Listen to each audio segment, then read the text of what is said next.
നമസ്കാരം. എല്ലാവർക്കും സുഖാണല്ലോ അല്ലേ? എന്തൊക്കെയാണ് എല്ലാവരുടെയും വിശേഷങ്ങൾ? അപ്പോൾ ഇന്ന് ഞാൻ വന്നിട്ടുള്ളത് നല്ലൊരു ടേസ്റ്റി ആയിട്ടുള്ള വാനില കേക്കിൻ്റെ റെസിപ്പിയുമായിട്ടാണ്. നമുക്ക് വളരെ പെട്ടെന്ന് തന്നെ എല്ലാവർക്കും തയ്യാറാക്കി എടുക്കാൻ പറ്റും. അപ്പോൾ ഞാൻ ആദ്യം തന്നെ ഡ്രൈ ഇൻഗ്രീഡിയൻസ് ഒക്കെ ഒന്ന് അരിച്ചെടുക്കുകയാണ്. അപ്പോൾ ഒരു അരിപ്പ് വെച്ചിട്ടുണ്ട് ഒരു ബൗളിലോട്ട്. എന്നിട്ട് ഒരു കപ്പ് മൈദയാണ് എടുത്തിട്ടുള്ളത്. അതിലോട്ട് ഞാൻ 1 ടീസ്പൂൺ ബേക്കിംഗ് പൗഡർ ചേർക്കുന്നുണ്ട്. എന്നിട്ട് ഇത് നല്ല പോലെ ഒന്ന് അരിച്ചെടുക്കാം. ഒരു 3 തവണ നല്ല പോലെ ഒന്ന് അരിച്ചെടുക്കുക. അപ്പോൾ നമ്മുടെ കേക്ക് നല്ല സോഫ്റ്റായിട്ടും പൊങ്ങി വരാൻ വേണ്ടിയിട്ടും സഹായിക്കും. പിന്നെ ബേക്കിംഗ് പൗഡർ ഇല്ല എന്നുണ്ടെങ്കിൽ ബേക്കിംഗ് സോഡ ആയാലും കുഴപ്പമില്ല. ഒരു 1/2 ടീസ്പൂൺ ബേക്കിംഗ് സോഡ എടുത്തിട്ട് അതിലോട്ട് 1 ടീസ്പൂൺ വിനാഗർ ഒഴിച്ചിട്ട് മിക്സ് ചെയ്തിട്ട് ചേർത്താലും മതി. പിന്നെ 3 തവണ അരിച്ചെടുത്തിട്ടുണ്ട്. ഇനി നമുക്ക് 3 കോഴിമുട്ട വേണം. അപ്പോൾ ഞാനൊരു ബൗളിലോട്ട്, ഒരു ക്ലീനായ ബൗൾ വേണ്ടിട്ട് എടുക്കാൻ. ഒട്ടും തന്നെ വെള്ളം നനവ് പാടില്ല. അതുപോലെ തന്നെ നമ്മൾ ഫ്രിഡ്ജിൽ നിന്ന് നേരിട്ടെടുത്ത കോഴിമുട്ട എടുക്കരുത്. നമ്മുടെ റൂം ടെമ്പറേച്ചറിലുള്ള കോഴിമുട്ട തന്നെ എടുക്കണം. അപ്പോൾ ഇതിലോട്ട് ഞാൻ 1 ടീസ്പൂൺ വാനില എസൻസ് ഒഴിച്ച് കൊടുത്തിട്ട് നല്ലപോലെ ഒന്ന് ബീറ്റ് ചെയ്തെടുക്കാം. ഇതിൻ്റെ ഈ കളറൊക്കെ ഉണ്ടല്ലോ ചേഞ്ചായിട്ട് നല്ല ക്രീമി കളറാകുന്ന വരെ നല്ല പോലെ ഒന്ന് ബീറ്റ് ചെയ്യണം. അത് ലോ സ്പീഡിലിട്ട് ബീറ്റ് ചെയ്യാം. പിന്നെ സ്പീഡ് കൂട്ടി കൊടുക്കാം. ഇപ്പം നല്ലൊരു ക്രീമി കളറായിട്ടുണ്ട്. ഇനി ഇതിലോട്ട് ഞാൻ പൊടിച്ച പഞ്ചസാര ചേർക്കുന്നുണ്ട്. ഞാനിവിടെ 1/2 കപ്പ് പഞ്ചസാരയാണ് പൊടിച്ചിട്ടുള്ളത്. അത് ഞാൻ ഓരോ ടീസ്പൂൺ വീതം ഇങ്ങനെ ചേർത്തുകൊണ്ടിരിക്കുകയാണ്. എപ്പോഴും ശ്രദ്ധിക്കേണ്ട എന്താണെന്ന് വെച്ചാൽ പഞ്ചസാര ഒരുമിച്ച് ഇട്ട് കൊടുക്കാതിരിക്കുക. ഇനി ഇതിലോട്ട് ഞാൻ 1/4 കപ്പ് സൺഫ്ലവർ ഓയിൽ ഒഴിച്ച് കൊടുത്തിട്ട് ജസ്റ്റ് ഒന്ന് ബീറ്റ് ചെയ്യുക. ഓർ മിക്സ് ചെയ്യേണ്ട ആവശ്യമില്ല, ഇത്രയും മതി. ഇനി നമുക്ക് നേരത്തെ അരിച്ച് വെച്ചിട്ടുള്ള നമ്മുടെ മൈദയുടെ മിക്സ് ഇതിലോട്ട് കുറച്ചായിട്ട് ഇട്ട് കൊടുത്തിട്ട് കട്ട് ആൻഡ് ഫോൾഡ് ചെയ്തെടുക്കുക. ഒരിക്കലും ഒരുപാട് കുത്തി ഇളക്കാണ്ടിരിക്കുക. കാരണം നമ്മുടെ ഈ ബാറ്റർ ഉണ്ടല്ലോ താന്ന് പോകാൻ ചാൻസ് ഉണ്ട്. അപ്പോൾ കേക്ക് നല്ല ഹാർഡാവും.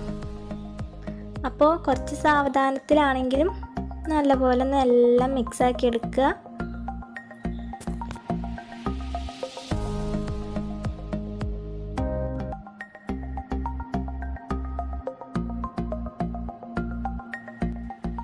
ഇപ്പം ഞാനെല്ലാം കൂടി നല്ലപോലെ മിക്സാക്കി എടുത്തിട്ടുണ്ട്. ഇനി ഞാനിവിടെ ഒരു 6 ഇഞ്ചിൻ്റെ കേക്കിൻ്റെ മോൾഡ് ഗ്രീസ് ചെയ്ത് വെച്ചിട്ടുണ്ട്. ബട്ടർ പേപ്പറൊക്കെ തേച്ചിട്ട് അതിലോട്ട് നമ്മുടെ കേക്കിൻ്റെ ബാറ്റർ ഒഴിച്ച് കൊടുക്കുകയാണ്.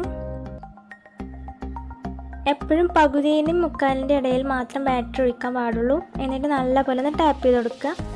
ഈ ടൈമിൽ ഞാനൊരു 10 മിനിറ്റ് മുന്നേ കുക്കർ പ്രീഹീറ്റ് ചെയ്യാൻ വെച്ചിട്ടുണ്ടായിരുന്നു. അതിലൊരു തട്ടോ റിങ് എന്തെങ്കിലും വെച്ച് കൊടുക്കാം. എന്നിട്ട് നമ്മുടെ കേക്കിൻ്റെ ടിൻ അതിലോട്ട് ഇറക്കി വെച്ച് കൊടുക്കുക. ഇനി ഒരു 25-30 മിനിറ്റോളം നമുക്കിതിന് ആവശ്യമുണ്ട്. അപ്പോൾ നമ്മുടെ കേക്കൊക്കെ നല്ല പോലെ ആയിട്ടുണ്ട്. നല്ല സോഫ്റ്റായിട്ട് തന്നെ കിട്ടിയിട്ടുണ്ട് കേട്ടോ. ഇനി നല്ല പോലെ ഇത് ഇവിടെ ഇരുന്ന് തണുക്കട്ടെ. ഇപ്പോൾ തണുത്ത് കഴിഞ്ഞിട്ടുണ്ട്. ഇനി നമുക്കിതിൻ്റെ ബട്ടർ പേപ്പറൊക്കെ ഒന്ന് റിമൂവ് ചെയ്യാം.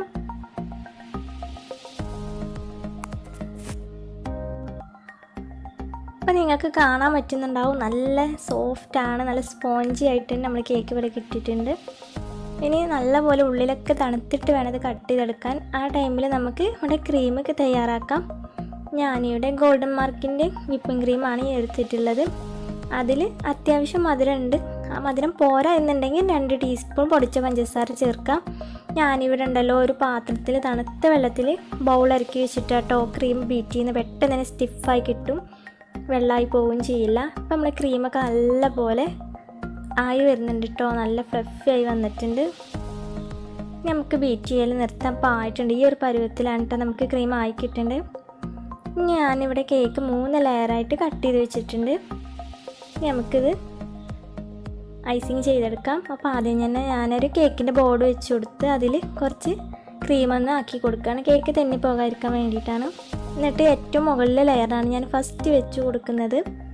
അതിൽ ഷുഗർ സിറപ്പ് ഞാൻ നേരത്തെ തയ്യാറാക്കി ഫ്രിഡ്ജിൽ തണുക്കാൻ വേണ്ടിയിട്ട് വെച്ചിരുന്നു. അത് നല്ല പോലെ എല്ലാ ഭാഗത്തുനിന്ന് ആക്കി കൊടുക്കാം.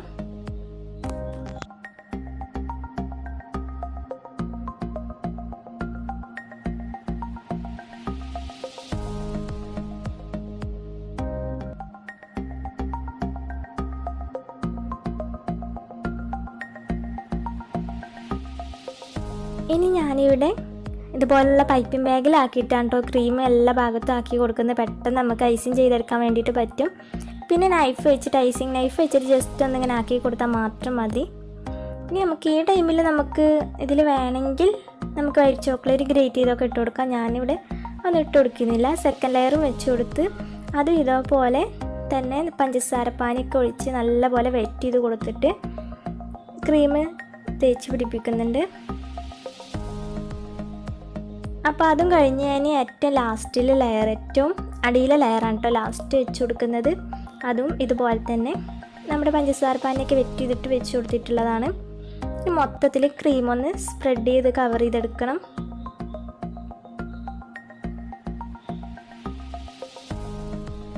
എനിക്ക് എപ്പോഴുള്ള പ്രശ്നം എന്താണെന്ന് വെച്ചാൽ ക്രീം സൈഡൊന്നും ഒട്ടും പെർഫെക്റ്റ് ആയിട്ടാണ് ആവില്ല. ഇനി ഞാൻ കുറച്ച് വൈറ്റ് ചോക്ലേറ്റ് ഗനാഷ് ഉണ്ടാക്കാൻ വേണ്ടിയിട്ട് ഗ്രേറ്റ് ചെയ്തെടുത്തിട്ടുണ്ട്. നമ്മൾ പുറത്ത് വെക്കണം കേട്ടോ, നമ്മൾ ഫ്രിഡ്ജിലുള്ള വൈറ്റ് ചോക്ലേറ്റ് എടുക്കരുത്.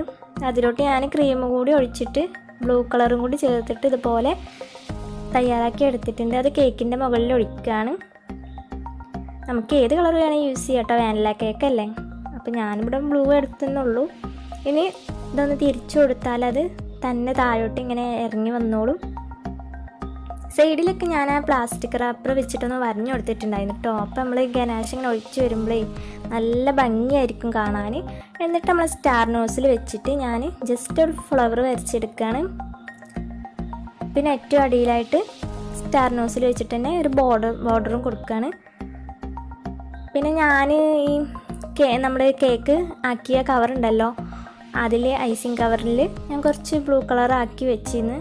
അതുകൊണ്ടാണ് ഇങ്ങനെ 2 കളറിലായിട്ടുള്ള റോസസ് കാണുന്നത്. നല്ല ഭംഗിയാണ് അങ്ങനെ ആകുമ്പോൾ, കാണാൻ തന്നെ നല്ല ഭംഗിയുണ്ടല്ലേ. മൊത്തത്തിൽ ഞാൻ സ്റ്റാർ നോസിൽ വെച്ചിട്ട് ബോർഡർ വെച്ചെടുത്തിട്ടുണ്ട്. ഇനി നമുക്കിത് ഫ്രിഡ്ജിൽ വെച്ചിട്ട് 2 മണിക്കൂറെങ്കിലും നല്ലപോലെ തണുപ്പിച്ചെടുത്തിട്ട് വേണം നമുക്ക് കട്ട് ചെയ്തെടുക്കാൻ വേണ്ടിയിട്ട്. അപ്പോൾ എൻ്റെ മോൻ്റെ ബർത്ത്ഡേ ആയിരുന്നു, അപ്പോൾ അവന് വേണ്ടിയിട്ട് ഉണ്ടാക്കിയതാണ്. എന്തായാലും പേരെഴുതിയൊക്കെ കോളായിട്ടുണ്ടെന്ന് തോന്നുന്നു.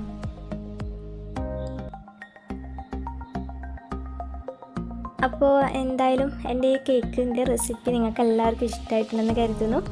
അപ്പോൾ നിങ്ങൾ ഇഷ്ടമായിട്ടുണ്ടെങ്കിൽ ലൈക്ക് ചെയ്യാനും ഷെയർ ചെയ്യാനൊന്നും മറക്കില്ല. അതുപോലെ തന്നെ സബ്സ്ക്രൈബ് ചെയ്യാനും മറക്കണ്ട. അതുപോലെ അതിൻ്റെ തൊട്ടടുത്ത് തന്നെ കുഞ്ഞു ബെല്ലൈക്കൺ കൂടി ഉണ്ടാവും, അതും കൂടി പ്രസ് ചെയ്യുക. പിന്നെ നിങ്ങളുടെ അഭിപ്രായങ്ങളൊക്കെ നിങ്ങൾ കമൻറ്റിലൂടെ അറിയിക്കുക കേട്ടോ.